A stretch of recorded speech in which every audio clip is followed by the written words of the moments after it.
Ora viu, estamos aqui para mais uma conversa com Jorge Rebelo.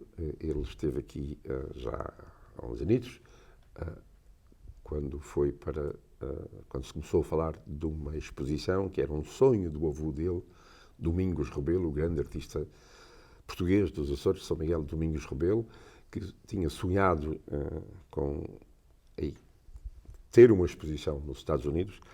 E um dia o seu neto, Jorge Rebelo, encontrou um luso-americano, o senador Michael Rodrigues, e disse-lhe: olha, eu gostava de pôr em prática, de tornar realidade este sonho do meu avô, mas não sou eu que vou contar. Jorge Rebelo está aqui porque a exposição hoje é real, está no Museu da Avaliação, no Whaley Museum, em New Bedford. Tem tido um impacto extraordinário, tem sido extremamente bem recebida, mas o Jorge é que vai falar disso. Há também um catálogo muito bonito, com estudos sobre a obra e com a reprodução de imagens, de quadros de Domingos Rebelo, mas é só isso que eu digo. Agora, o Jorge, que tem sido o grande advogado do avô, um grande neto, é que vai contar isto tudo. Primeiro, conte como é que foi. Aconteceu que há 7 anos atrás, precisamente há 7 anos atrás, abril de 2015, eu encontrava-me em Ponta Delgada e recebi um convite de um amigo, o Conde de Albuquerque, Augusto Ataíde, para participar numa cerimónia no Palácio dos Jardins José do Canto, que fazia parte das comemorações da reinauguração da Sinagoga de Ponta Delgada, uma das sinagogas, provavelmente a sinagoga pós a expulsão dos judeus no tempo do rei Dom Manuel, portanto, pós 1500, será provavelmente a sinagoga mais antiga de Portugal. Ora bem, durante essa cerimónia que aconteceu no Jardim José do Canto, este meu amigo apresentou-me o senador Michael Rodrigues, da State House, aqui do Senado de Massachusetts, e eu falei-lhe do trabalho que andava a fazer, de pesquisa, de divulgação, e aproveitei que no Palácio José do Canto estava o retrato da Condessa de Albuquerque, atriz-avó do nosso amigo comum Augusto, que tinha sido, juntamente com o marido, a patrona dos estudos do Domingos Rebelo em Paris. Domingos Rebelo, durante 6 anos, estudou em 3 academias em Paris, financiado realmente pela aristocracia local. E então tirei proveito da existência destas obras. Havia estudos que o Domingos Rebelo fez nas academias em Paris, paisagens urbanas e paisagens naturais. Portanto, havia um conjunto de obras neste palácio e aproveitei para apresentar estas obras ao senador Michael Rodrigues e dizer-lhe que gostava de continuar a fazer divulgação. E ele teve a ideia instantânea de desafiar-me para organizar uma exposição nos Estados Unidos. E a partir daí começámos um contacto e ele começou a procurar que local é que poderia acolher esta exposição. Até que indicaram o Whaley Museum, o Museu da Avaliação aqui de New Bedford, e eu vim há 3 anos atrás, em setembro de 2019 aqui, fiz contacto, tive a surpresa de encontrar o professor Onésimo Teutónio Almeida como fazendo parte do board do museu. Tivemos uma reunião e começámos então a preparar ativamente toda a logística e toda a documentação e tudo o que implicaria uma exposição desta grandeza. E então, durante um longo processo, com muitos arraveses pelo meio, durante estes 3 anos, conseguimos concretizar. E eu achei que houve um elemento curioso e que deu um sabor especial a toda esta aventura, foi descobrir na imprensa local dos Açores que em 1922 e 23 o Domingos Rebelo anunciava que preparava uma exposição para a comunidade açoriana dos Estados Unidos e projetava fazer uma exposição precisamente aqui na cidade de New Bedford. Eu digo assim, olha a graça que tem 100 anos depois, a terceira geração vir a realizar o sonho do avô. Porque na década de 1910 a 20 é a grande década, agora é a segunda, mas naquela altura foi a grande vaga de imigração portuguesa para cá. De tal maneira que em 22 começou a ser publicado aqui em New Bedford um jornal diário, o Diário de Notícias, que durou 50 anos. De modo que é nesse período a comunidade que estava aqui já, pelo menos há uns 10 anos, havia a comunidade de trás.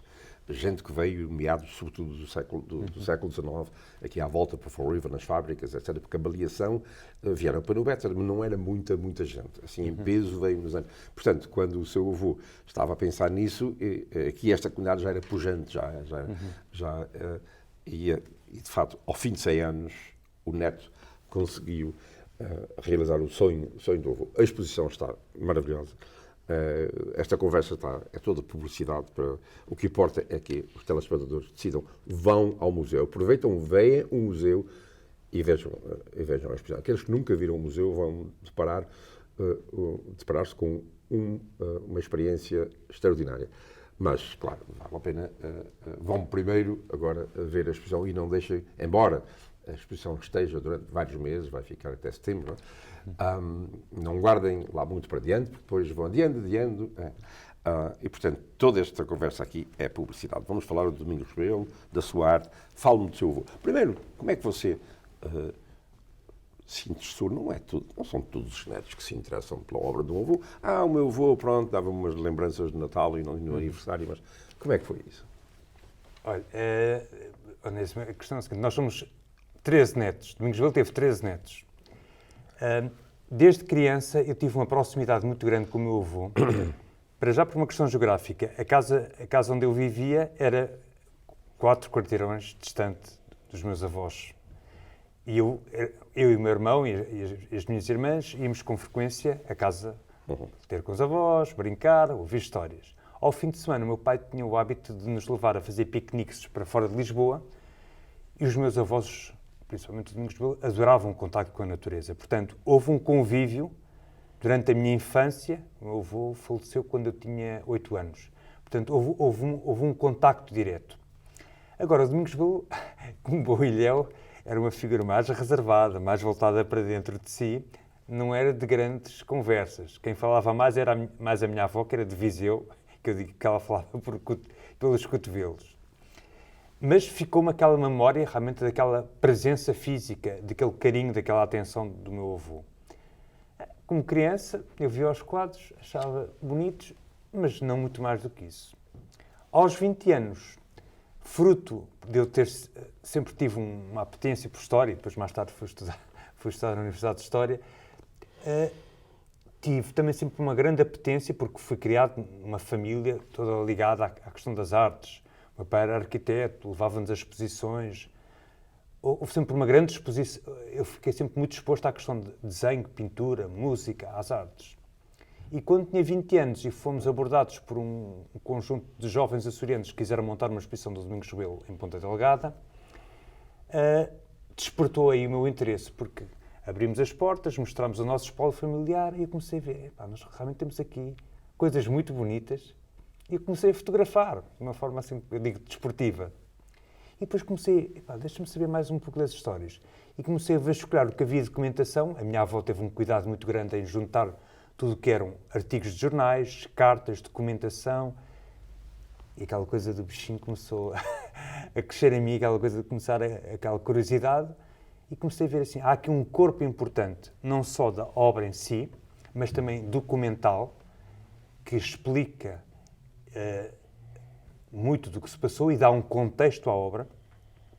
E pouco isto começou a tornar-se uma coisa mais séria e a certa altura comecei a pensar que seria importante divulgar, a ver publicações, a ver exposições e tive a oportunidade, por questões profissionais, a partir de 1990, ir aos Açores, a São Miguel e pude pesquisar em loco e pude perceber. Porque uma coisa é uma pessoa ver um quadro de Domingos Rebelo, outra coisa é ir ao local onde o Domingos Rebelo pintou e aí a obra de arte ainda se faz mais presente e mais intensa.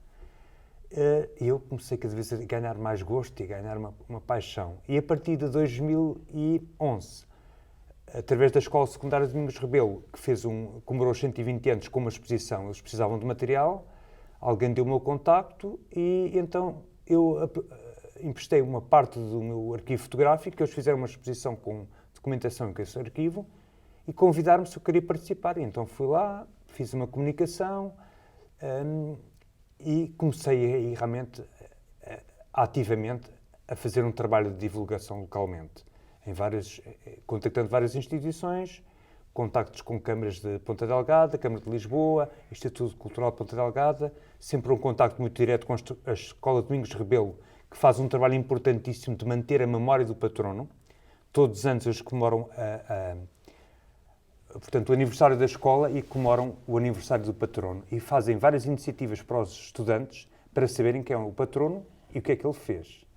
Portanto, há em mim realmente uma motivação muito grande para continuar a descobrir. Nós estamos a falar de uma obra gigantesca, que eu calculo à volta de umas 5.000 peças, extremamente dispersa. Não é fácil estudar a obra, porque a obra, em termos de instituições, eu calculo que em Portugal continental e insular são mais de 60 instituições que têm peças.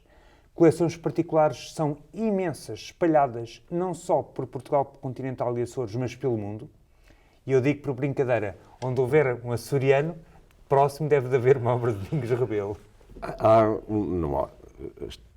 Sabe mais ou menos, não há levantamento de tudo. Não. Eu ando há 30 anos a fazer esse levantamento, está a fazer exaustivo. E quantas peças já tem? Eu tenho milhares de peças, já tenho identificadas. E tem fotos? E tenho fotos, e depois tento juntar também, porque eu depois dedico-me a contextualizar e a perceber, porque, por exemplo, o Domingos Rebelo usava modelos vivos e, por vezes, fazia o retrato e usava o mesmo modelo várias vezes em várias composições. E o que eu tento é arranjar toda uma documentação para contextualizar porque é que ele fez, porque é que ele escolheu aquelas personagens, porque é que fez aquelas composições, porque há toda uma contextualização histórica e cultural para as escolhas que ele fez. Qual foi o critério de seleção de obras que trouxe para aqui? Foi uma coisa prática?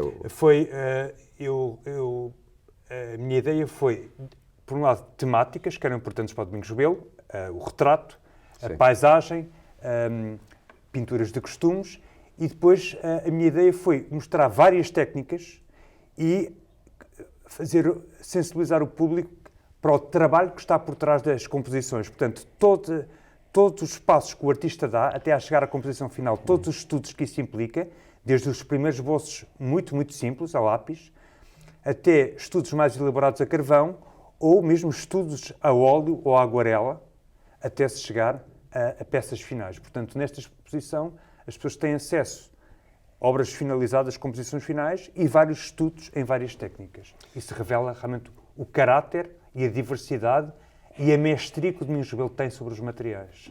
Havia um quadro que é muito conhecido, que é um quadro de uma família à volta de uma mesa, que estava anunciado, e porquê é que não veio? Ora bem, havia um quadro que pertence à coleção da Câmara Municipal de Ponta Delgada, chama-se Graças, Ação de Graças ou Graças antes da Refeição.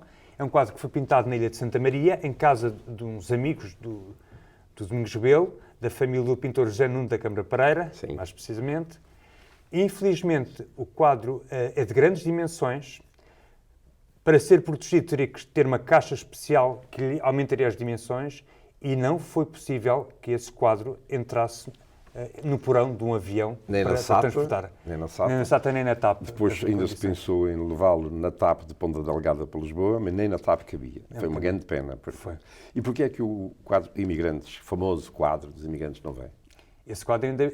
As dimensões ainda são maiores. Esse quadro tem dimensões maiores. A questão com as obras do Domingos Rebelo, que foram escolhidas para esta exposição, tem a ver com a escala da própria galeria.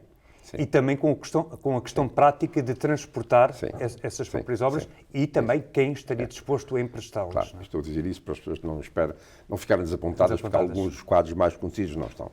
E por isso é bom que isto fique claro, porque não vale a pena ludibriar o público. Não. Mas os quadros que lá estão são magníficos. É uma coleção extraordinária. E o catálogo é uma coisa que eu sugiro às pessoas, quem tiver a oportunidade de adquirir, porque o catálogo, por um lado, é um complemento, tem textos importantes e esclarecedores de várias personalidades académicas e depois tem fotografias. Magnífico. Fotografias. Uma produção magnífica. São de fotógrafos profissionais, principalmente um deles que eu contratei para esta exposição para tirar fotografias. Portanto, tem as fotografias todas que estão presentes na exposição, mais fotografias de quadros que nós não podemos trazer. Algumas são peças icónicas, como o quadro dos Imigrantes que estamos do Carlos Machado, ou esse quadro da Câmara, a Ação de Graças. Quem é importante for à exposição e não puder, portanto, não vai encontrar alguns dos quadros, clássicos, eles estão no catálogo. O catálogo é, de facto, se alguém quiser fazer uma belíssima oferta de anos de Natal, alguém que aprecie arte, não perca a oportunidade. Nós chegamos ao intervalo, o tempo passa depressa quando a gente ouve o Jorge falar sobre o avô e a obra do avô, mas voltaremos daqui a breves instantes. Até já.